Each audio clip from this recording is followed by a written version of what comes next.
Welcome to the Friday main event, Class 6A coverage of our region breakdown shows, region preview shows, Lee. This is part 2. The first video we covered regions 1 through 4, and this video will cover regions 5 through 8. Are you ready to roll? I'm ready to roll. Region 5, Lee Teat, actually, they maintained 7 teams this year. They had 7 teams last year. Right. They do have 3 new coaches this year. That's right. Probably the headliner of this region last year, and I expect probably again this year, is Cane Ridge. Our good friend Eddie Woods, head coach there, 60-24 overall, 44-7 in his 4 years at Cane Ridge. 11-1 last year, Lee. They were 6-0 in this region. Won the games by an average of 25 points. Right. I think the closest contest they had in the region was a 13-3 win over Smyrna. Yes, sir. I fully expect Coach Woods to continue on with Quentin Barnes. He's a special talent. Jawan Gibson at free safety. And then he's got Michael Reese at offensive line and defensive line, who's a preseason All-Stater. And then Kenneth Allen, who's also an offensive and defensive lineman, preseason All-State. Yeah, Lee, they've got 8 starters back on both sides of the ball. Now, what they'll have to overcome, of course, they lost Mr. Football winner Devon Starling and Jaquez Norman, the kid that transferred from Milan. Right.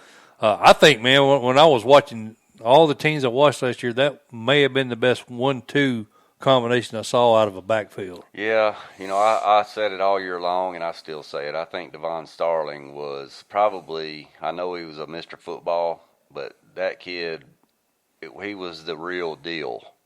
And also, we forgot to mention Michael Reese. He's a Duke commit there at Cane Ridge, which is a testament to Coach Woods, what he puts these kids through academically. That's right. You got to be pretty smart to go to Duke. Correct. So I really like what they're doing, and I don't see any let up. I don't either. But do you think we had anything to do with Starling getting that Mr. Football? I mean, there ain't anybody that hyped him more than we did all year. We did, because he deserved it. He deserved it. I agree with you, Lee, and we did. We sold that kid every show we was on, and, I'm glad it worked out for him. He got, I think he walked on at, I want to say, Memphis. Does that sound right? Maybe. He walked on somewhere. I know he's playing college ball, but unfortunately, I can't remember where. Whoever got him got a gym. Yeah, he walked on somewhere. I wish I'd checked that before we started the show. But, yeah, they did. They got a gym. But a lot of good players coming back, Lee. They got Pearl Cone at TSU as a doubleheader there the first weekend of the season. And I'm really anxious to see that. I think Pearl Cone play, and then Maplewood and Hillsboro also play that night at TSU. That's going to, I think if you're in Davidson County, that's a must-see over at TSU. That should be a good one. Cane Ridge also has Brentwood, Hillsboro, and they travel to Ravenwood. So, Coach Woods, we've mentioned that in the last show, not dodging anybody. Kind of like probably Blackman in Oakland. Yeah, he ain't ducking anybody. He ain't ducking anybody. You're exactly right. Really tough non-region schedule. And I think he needed that, Lee, because I don't think this region, top to bottom, is one of the better regions in 5A. I think Smyrna's got a good squad. Matt Williams' Bulldog squad, 7-4 last season, 5-1 in region play for the second year in a row. Independence knocked them out in the first round. Correct. But, man, he's got Dallas Walker, who committed to Texas A&M. Zero Johnson is a linebacker. Hartfield's coming back as a tailback there. Tyler Lansden, Skylar Cagle. And then he's also got a really, really good kid in Zion Rucker at the defensive tackle spot who's getting some looks. I'll tell you what, man, I like Smyrna this year. I really do. I think they're going to be very competitive, and I think they'll stretch Cane Ridge. Yeah. I really do. I think they'll stretch them a little bit. Well, they got a lot of offense back. It just kind of they were really good on defense last year. Right. Well, like I said, they held Cane Ridge to 13. My question, I think, for the Bulldog squad is how well they're going to do on defense on that side of the ball. Well, I think you're going to see several of those O-line kids they'll probably go both ways, which is unusual, in 6A football. But I think he'll probably put them on both sides of the ball. Another kid over there, too, is Coach Williams' son, Keller. Mm-hmm. He's a very smart young man, good ball player, so shout out to Keller. I like Smyrna. I like Smyrna a lot, man. They've got They're a tough out. They are a tough out. They've got East Nashville, Centennial, Riverdale, and then they travel to Ravenwood also. So Ravenwood got a really tough schedule. We're talking about some tough schedules, but Ravenwood is loaded, and we'll get into them here shortly. But I'm with you, Lee. I like Smyrna. I like the Bulldogs a lot. I think they duke it out with Cane Ridge for this region title again this season. I think so. Looking at Nashville Overton, Lee, and I guess the big thing for them last year was their Week 11 brawl with crosstown rival Antioch. Wound up getting them suspended from postseason play. They won that game 24-0 on the field, but because of the fight, they weren't able to participate in the playoffs.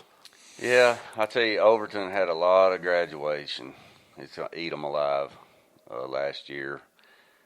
But they got a new coach over there, Cole Peoples. So we'll see what he brings to the table. Young kid, man, 26 years old. Right, very young. Be interesting to see what they do. Yeah, I think so, too. They've got 6 back on offense, 5 on defense. Like you said, though, they did graduate a lot of seniors. Edward Ford, junior wide receiver, expecting a lot out of him. Chris Warkston, tackle senior. He's already committed to Miami of Florida, Lee. Right. So I think you would be looking for him for senior leadership, no doubt, given the fact that, Miami, Florida, that's no joke. That's a big-time school right there. Yeah, Manny Diaz just took that program over, so that'll be interesting, too, to see. But, yeah, you got to be pretty good to go to Miami, buddy. Yeah, no doubt. McGavick, probably their most famous alum is Joe Dubin, I guess. That's right, McGavick alumnus. The Raiders, led by Jay Gore, 47-53 in his 9 years there at McGavick. They were 3-8 last year, Lee, 3-3 in region play. Got knocked out by Brentwood in the first round. Again, they were the 4th seed last year. 5 back on offense, 3 on defense. What do you expect out of McGavick? I think McGavick and Stewart's Creek will probably compete for the 4th spot. I think Stewart's Creek, Lee, may have been the best 3-7 team in the state last year. They were practically in every game, but had a very difficult schedule last year. But I think that 3-7 record wasn't indicative of how good a team they had. Well, I think, too, what you're going to see now, though, from Stewart's Creek is a little different offense. Burt Brown comes in as a new head coach, and, kind of pay attention to the Middle Tennessee area. Burt Brown was a 3-year starter at Tennessee Tech at quarterback, and he was a very good quarterback up there. So I think you're going to see a little bit more of a pro. So they get away from the David Martin wing tee? I think so. I think you're going to see them get away from the wing tee. They're probably going to try to spread you out a little bit more of a pro-style looking offense, and I think he has the kids to do it. Mm-hmm. And he also has a special kicker who's going to win them some ball games late. Last year, they, like you said, they were tight in every game. But they got a kicker over there now. Kid's name's Belafont, his last name. Yeah. Upton Belafont, and he can put it through from 50 anytime he wants. Wow. Just a sophomore. That's always an advantage. So that's a big plus for them. So I expect them to compete pretty heavily for this 4th spot. I agree with you, Lee. I think it's I got them and McGavick battling it out for that 4th spot. Elijah Smith, Savion Davis, Amari Jelks, some of the names coming back for that Stewart's Creek team. The next team, Laverne, Lee, except for the win over Antioch, I think they lost all the region games last year by an average of 30 points. Wolverines, they just haven't really been that good under Coach Stevens. I think he's 31-63 in 9 years there at Laverne. And there's some talent in Laverne. I don't really know what the issue's been, but they were 2-8 last year, 1-5. Again, we mentioned that one win over Antioch. Got 6 starters back on offense, 4 on defense. Christian Linez, did I get that one right? Yes, sir. Holy cow, I got one right.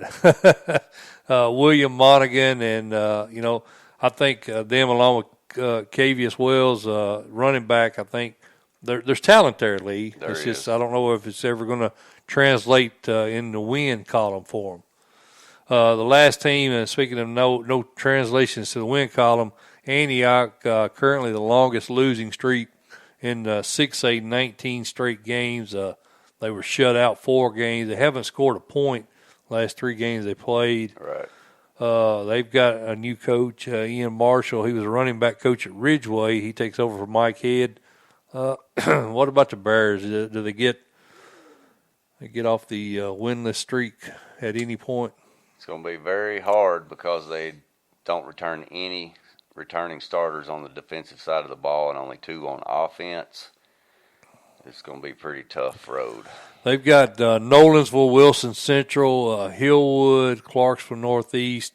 Hillwood and Laverne, they appear to be, I'd say that's probably their best chances to break that losing streak. Yeah. But, yeah, it's going to be a tough season for the Bears, I believe. Region 6, Lee, I think this is probably, in my opinion, top to bottom, the best region in the state. Williamson County, the Franklin area, tons of good teams. Brentwood won this region last year. Had an itch. Had an itch. You got to scratch it, don't you? Sorry, man. Well, I'm not going to scratch it for you, so have at it. Brentwood, Ravenwood, Lee, and of course Independence were the 3 top teams last year. Brentwood, by virtue of beating Ravenwood heads up, took the region with 10-3, 4-1 region record. Ravenwood got revenge for that game in the third round quarterfinal, 47-25. They knocked Brentwood out of the playoffs. But Ron Crawford's team has got the majority of that defense back. He's got 4 back on offense, 9 back on the defense side of the ball. That's correct. I like that. He has 9 returning starters on defense, but the 4 that he's got coming back on offense are special kids too. And Walker Merrill, Cade Granzow, he's a really, really, really good quarterback. And then Bryce Bergholtz, we were talking about the defense. He's a preseason All-Stater. He's got a really good kicking game over there with Miller, and then a good linebacker there in Howard. So Coach Crawford, he's not lacking for talent, and we know how Coach Crawford is, what kind of coach he is, and I fully expect it to be probably a 2-horse race for the first spot. I'm not so sure about that, Lee. I think Independence is going to be. We're going to talk about them in a minute, but I think Independence is going to be pretty stout this year also. Yeah, I like them a lot as well. Ravenwood, as a team, is getting all the publicity in 6A. They've man, I found out today from our friend Elliot Coleman. Apparently, Reggie Grimes has now been approved to play this year. His dad will be line coach, I think, and defensive coordinator. Is that correct? Linebackers coach, I believe. So he'll be there, and he's the top recruit in the state, 6'5", 210, number 1 recruit in the state, transferred in from Mount Juliet. They've got Brian Garcia back at quarterback, and this kid is amazing. He's a good field general. He's a 3-year starter there, 1,935 yards, 16 TDs to 6 INTs. Preseason All-State at the quarterback spot. A lot of talent there, Lee. Well, Coach Daniels, he definitely does not – he's not lacking for talent. If you just read the list of commits, I mean, he's got Sleenhoff, who's committed to Yale, Graham Barton, who's committed to Duke, Luke Schaus committed to Ole Miss, Brian Rice is a preseason All-Stater, Andrew Mason's committed to Rice. Jordan Smith, the tailback, had 800-some yards last year, almost 900 yards and 9 TDs, and then you get Reggie Grimes on top of that coming in. And they're eat up, man. They're eat up with talent. They are. But I tell you what, odds on you would have to put them at the 1 just looking at their roster and their talent level. Yeah. But I think Coach Crawford can game plan them. But, Ravenwood got them in the playoffs. So we'll see. Yeah. We'll see. Well, after shutting out getting shut out by South Warren, Kentucky last year, Lee, they went on that tear. They beat, I think it was Fairview, Indy, Cane Ridge, and then they beat Brentwood in a rematch in the quarterfinals. And then they fell to Whitehaven in the semifinal. I think they led that game at halftime, did they not? They did. If my memory serves me right. Wound up losing 43-24, but I think.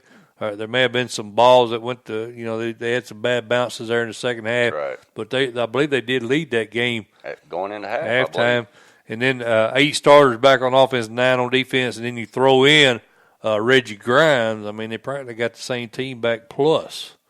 So, yeah, I like Ravenwood. I'll tell you something else about this region, too. They ain't ducking anybody either, buddy. If you look at Brentwood's out of region and Ravenwood's out of region, pretty good, buddy. And what about, who was the kid Elliot was saying transferred in, Lee? It was some kid from BA. I can't even remember now. I'm looking back at my notes now. Damian Owens, does that sound right? Damian Owens, yes. Yeah. Big-time lineman. Yeah, he transferred in from BA, and then Andrew Mason, he's committed to Rice. I think you mentioned him already. Right. So, yeah, he is loaded. Yeah. He is. All right, Lee, well, let's move on down. Let's get off of Ravenwood for a minute. Independence, the Eagles, Scott Blade. Scott Blade, one of the best coaches in the business. I really like this Independent Eagle team, Lee. Independent, you got to remember, man, they were huge beneficiaries of that Super 32. That knocked them down to 5A. In those 2 years of the Super 32, they won 29 games. They won one state title. They should have won a second state title. If you remember right, I think they let Farragut come back and get them in the second half. They had them way down. So they really benefited a lot by dropping back down to 5A. Since they've come back up to 6A, I think they've had a couple of 6-6 years. So knowing Scott Blade, I think he's ready for a breakout year. He's a very good coach, very good coach. And he's got a couple of kids that I'm impressed with. One of them being Ethan Cash. I liked him at quarterback last year, and of course he came over from Summit. Really good two-way quarterback. He can run the ball. He can throw the ball, and he's got Chase Bishop, who's the number 15 recruit, Blaine Bishop's son. That's correct. And then Jet Katina, the offensive lineman there, his older brother was at Independence. His older brother was at Centennial, was a really good offensive lineman there. And then he's also got Chase Robertson at a linebacker. So Coach Blade has got plenty of talent coming back, but can he compete? Well, they beat Brentwood last year. That was Brentwood's only loss. I don't know if you remember that or not, right. But hung 40-something points on Brentwood. And that's why I was saying not so fast. Be careful. This is I think you have to put all three of those teams up at the top of the region. I like Ravenwood just because they're just absolutely loaded. And they got a really good senior quarterback in Brian Garcia, which is always, I'm big on senior quarterbacks. He's a 3-year starter. So you got to put Ravenwood as a favorite, I think. I would think talent for talent right now, if you look at their roster, yes, I'd put them at the 1. And then I think Brentwood and Indy, I think they're neck and neck for that second spot. Boy, CPA plays all three of them. Oh, wow. Eagle Martin ain't scared. No, he's not. He's a really good coach too, man. He has for the first 6 or 7 years he had numbers that rivaled George Quarles at Maryville. Mm-hmm. I remember that from a percentage. He had like 94% win rate. So, he was fun to watch too. In high school, man. Yeah, he was one of the best high school players the state's ever had. That's right. And he ain't scared. He'll match up against anybody. So Independence Lee, we like them, and obviously Brentwood I think contend for that 2-3 spot. Franklin's Donnie Webb, his squad took the 4 spot last year. He's got Josh Nichols back at quarterback, 4 returning starters on offense, 5 on defense. We love Coach Webb. He's another guy that gets on the show with us a lot. Matter of fact, about everybody in this classification we've had on the show at some time or another. But I like the Rebels. What do you think about them? I think they're going to be all right. They got 2 huge offensive linemen. One's a sophomore, Fisher Anderson, 6'6", 260, and then they got Jason Amsler, who's a junior, 6'6", 270, and then Christian Hendricks running the ball behind them, and like you said, a returning starter in Josh Nichols. So I think Coach Webb got a lot to look forward to this year. But I think he's going to have to fight it out with Centennial and Matt Kreisky, Will Kreisky's twin brother. We talked about Will at Riverdale, but Matt's got a solid team. They were 3-7 last year. I don't know. He's got 8 starters back on both sides of the ball, Lee. I like Centennial a lot. I think do they're too. going I to like Marcel, their quarterback, Grayson Marcel. I Yeah. like him, but, man, how do you replace Jerry Wilson? Yeah. That's a big load to replace, so we'll see. I think he's going to be okay, though. Yeah, he accounted for a lot of offense for those did. guys last year. They've got Smyrna, Siegel, Shelbyville, Page, and Pope John Paul II That's right. as non-region games. I think, matter of fact, I think they contend for that third spot. They beat Independence last year, if you remember. I think they put up 62 points on Independence. So maybe from a coaching philosophy, Centennial, the Cougars may be a good matchup for Coach Blade. I mean, that's two high, potent offenses. So, Centennial may creep into that 3-2 spot this year. Well, like the fact they got 8-8 coming back. Yeah. That's big. Yeah. So the Cougars are definitely going to be in the hunt again this year. The last team in this region, Lee, is Dixon County, the Cougars. Randy Murphy, 7-23 in his 3 years there. 3-7 last year, 0-5 in region play. He's got 4 starters back on offense, 6 on defense. He does, and he's got Trayvon, what is that, Ribka? Ribka's how I would say it. Right, yeah. and I think he's the number 18 recruit in the state. So, he's got a good defensive tackle there. He's got a building block. He's got a building block, but where do you move up in this region? Yeah, I don't think they do, Lee. They've got a pretty tough non-region. Or actually, they've got a few games in non-region, winnable games. That's what I meant to say.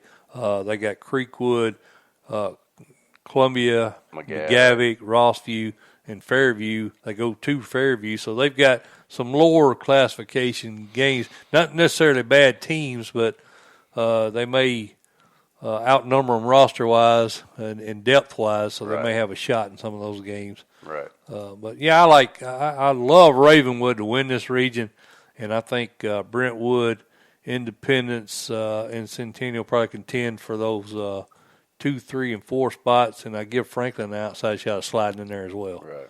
So that's the way I see that region.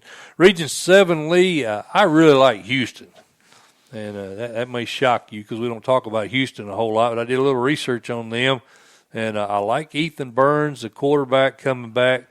1,528 yards, 25 TDs, and I love Lincoln Parr.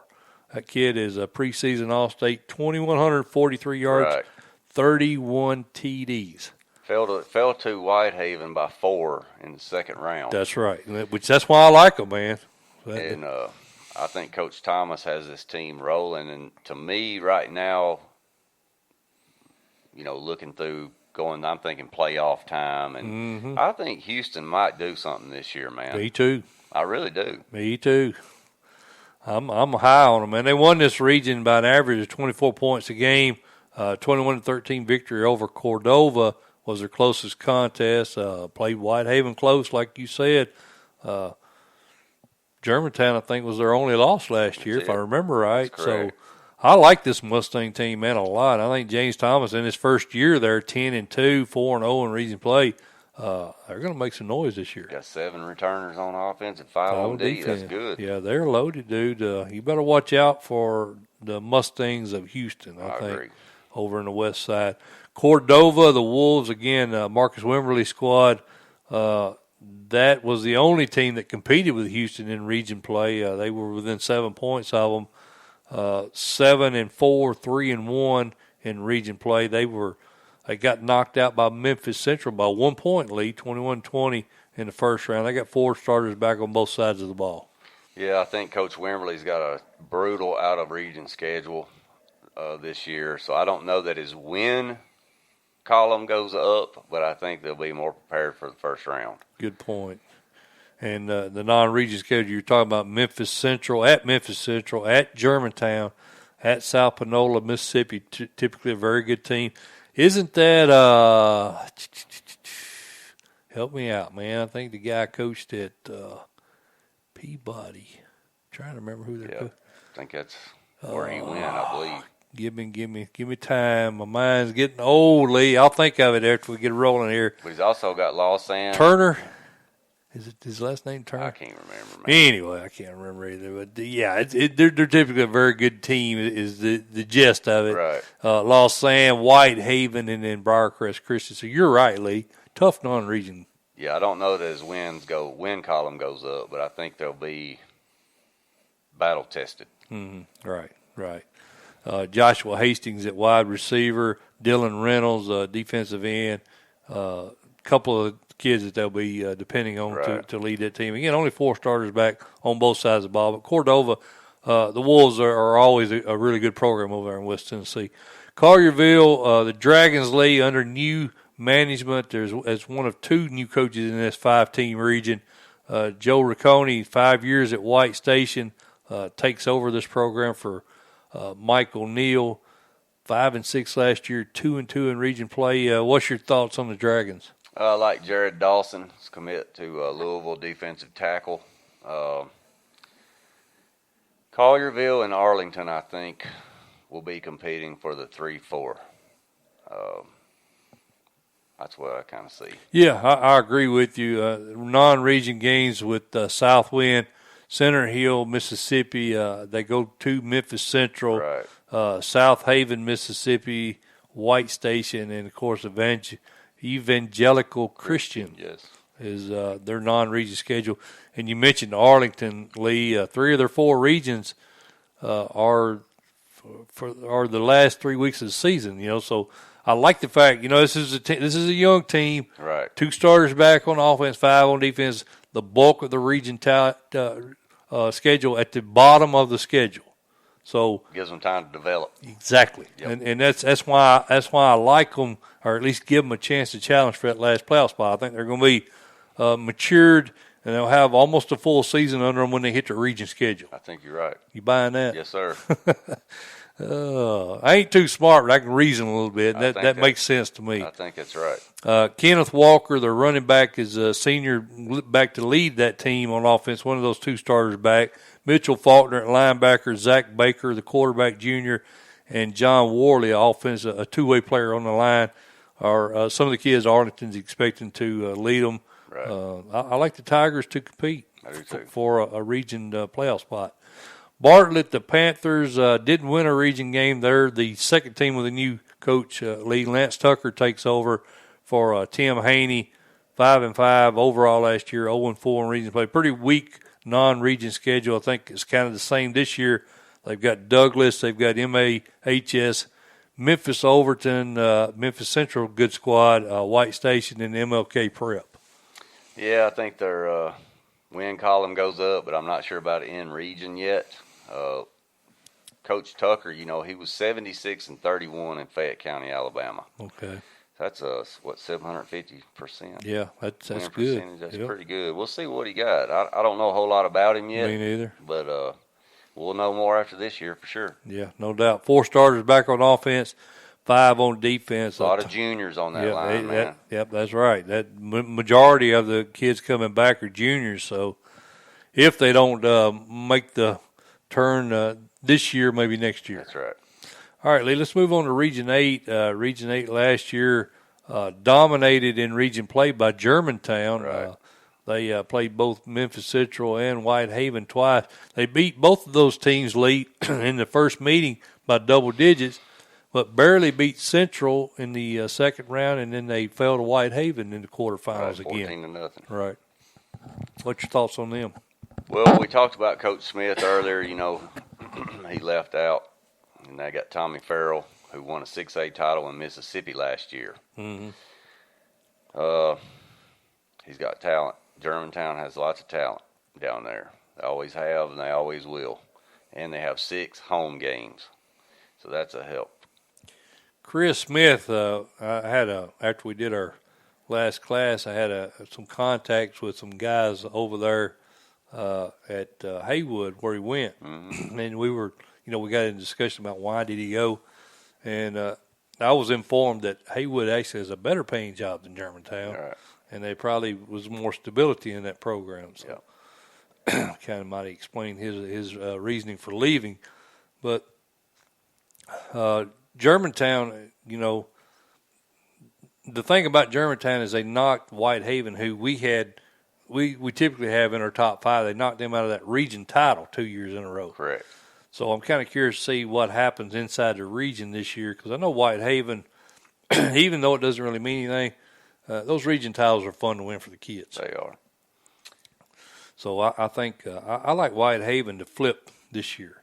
Think they go back to the one spot? I think they go back to the one spot. Rodney Salisbury, year in and year out, is going to have more college-level talent than any roster in the state. Maybe not this year, but typically I don't know, buddy. What he signed 1 year, 22 kids. Yeah, exactly. He's got his own recruiting office. Yeah. There at the school that just does, that's where he talks to all the guys that coming in. Exactly. And this year is no different. Man, he's 158 and 37. That's a pretty good percentage there, isn't it? I love Coach Salisbury. I do too. He's one of our favorite coaches. We have him on with us every year. They're pretty laid back. His staff's pretty laid back. They have a lot of fun with the kids. Every year we see them down there. They roll out. When they roll out onto the field, it looks like a walking Under Armour commercial. Every kid down there just looks awesome. Built, yeah. And you can tell by how many recruits he has, and it's no different this year. Mm-hmm. It's crazy. Yeah, they've actually got 5 straight road games this year, Lee, in the middle of the season. Only 4 home games this year. They've got a 9-game schedule, and that goes back to what I was saying about the Oakland-Germantown matchup. It's just Whitehaven is one of those teams that's really hard to schedule opponents. Nobody really wants to play them. Well, they scheduled Brentwood Academy. Brentwood Academy's got a home and away with Whitehaven. Oh, do they? Yep, they're going to BA this year, and then BA's going down to Whitehaven next year. Okay. So that'll be a lot of talent on that field that night for sure. Absolutely. But, man, just look at his roster, man. Bryson Eason, number 9 recruit. Martavius French, number 16 recruit. Cameron McDonald's committed to Mississippi State. It's crazy. Yeah, Cameron Sneed, the running back, really impressive season for him last year. He's back. They've got 4 starters back on offense, 7 on defense, but I really like his Whitehaven team. I was probably as shocked as anybody that Oakland, and that's probably a testament to what type of defense Kevin Creasy had. That's right. 37-0 in the title game. I don't even know when the last time there was a shutout in a 6A title game, but they pretty much that had to be a sore spot because those Whitehaven fans, they have so much pride in that program. It had to be a tough pill to swallow. Man, they are great fans too. They're awesome to fans. Them, man. Yeah. They're awesome fans. They know a lot about football across the state. I mean, they keep up with it. Yeah, I like Whitehaven at the 1. Yeah, I do too. I like them at 1. I think Memphis Central also, Lee, potentially jumps over Germantown. I think the Warriors are really good. Major Wright, who came over from Raleigh, Egypt, he's 8-3 in his first year there at Central. They fell to Germantown in the first round, 24-19. That Germantown squad solid last year, but I think this year maybe Memphis Central's got a leg up on them in the talent department. Well, I think you're right, but Darren Turner, he's the real deal, number 5 recruit. And then Leon James, Micah Boland, Kobe Perkins, and Renard Gwynn. So Memphis Central's, it's Memphis, man. Yeah. Just imagine what they would have been if Chris Morris and Tavon Carter, the 2 kids that transferred over from Freedom Prep, I think they were ruled ineligible, was the last word I heard anyway. Just think what they would have had if they got those 2 kids. Yeah, like I said, we've already discussed this with about the TSSAA, but they're going to have to do something about all that. Yeah. But I think they got enough talent there. They're going to compete for that number 2 spot, I think, with Germantown. Absolutely. All right, Lee. Last team in this region is White Station. They've got a new head coach. Reed Yarborough takes over. He's a longtime assistant under Joe Riccone. They run multiple offense there. 3-8 last year, 0-3. Lost the last 5 games in a row. That's kind of a surprise for Spartan fans, I think. Yeah, and another thing, the schedule don't favor them this year. They got 7 road games. Yeah. I like them at the 4, obviously. 4, they got 4. Right. But Ray Curry's a special kid they got down there, Missouri commit. He's fun to watch. So. They've got 5 back on offense and defensively. They were knocked out by Houston in the first round. Houston team we really like this year. Right. So I don't think they get any better. I think they probably bring up the end. But the good thing about it, 4-team region, you still get postseason play. That's right. All right, Mr. Teat, that's going to conclude our Class 6A region rundown, regions 5 through 8, part 2. We hope you guys have enjoyed this preview show we've put together. Lee and I are the Friday main event together, and we've been doing YouTube for 2 years now, Lee. 2 years. Second year doing it. We did radio prior to that. We really actually enjoy this because there's no limits, no time limits, no time restraints. So we more freedom. Travel where we want to travel, and we enjoy it. We hope you guys enjoy what we're putting out. Again, it's not a high dollar production, as you can tell, but we hope the information will suffice, and we do put a lot of time into it, a lot of effort into it, and enjoy doing it. But we do have a pregame show, Lee, 4:30 to 6:30 every Friday. Our only sponsor, CoachT.com. He'll provide links to the shows each week on the scoreboard there at CoachT.com. If you haven't joined CoachT.com, I highly suggest you do. For a high school sports fan, there's not a better website to join. That's correct. Lee and I have a website as well, FridayMainEvent.com. You can go there at any point during the season and find out where Lee and I will be traveling. We'll be putting that information up on our website every week. Hopefully. Also Facebook, exactly. You can search Friday Main Event on Facebook. On Twitter, we're at Tennessee Sports. It's all one word, Tennessee Sports on Twitter. We got several media sources there, Lee, where you can catch us, and we appreciate you guys following the Friday Main Event. So we're going to wrap it up, Lee. Next up, we'll have our Class 6A Top 10, and it's changed a little bit from what we've got on our website. We didn't update our website on purpose, put a little mystique to it, and but it was a tough one. It was really tough. There's a lot of good teams in Class 6A. Oh, yeah. So hopefully you guys will stick around and watch that video. That's coming up here shortly. For Lee Teat, I'm Mike Molder, and this has been the Friday Main Event. We'll see you guys in a bit.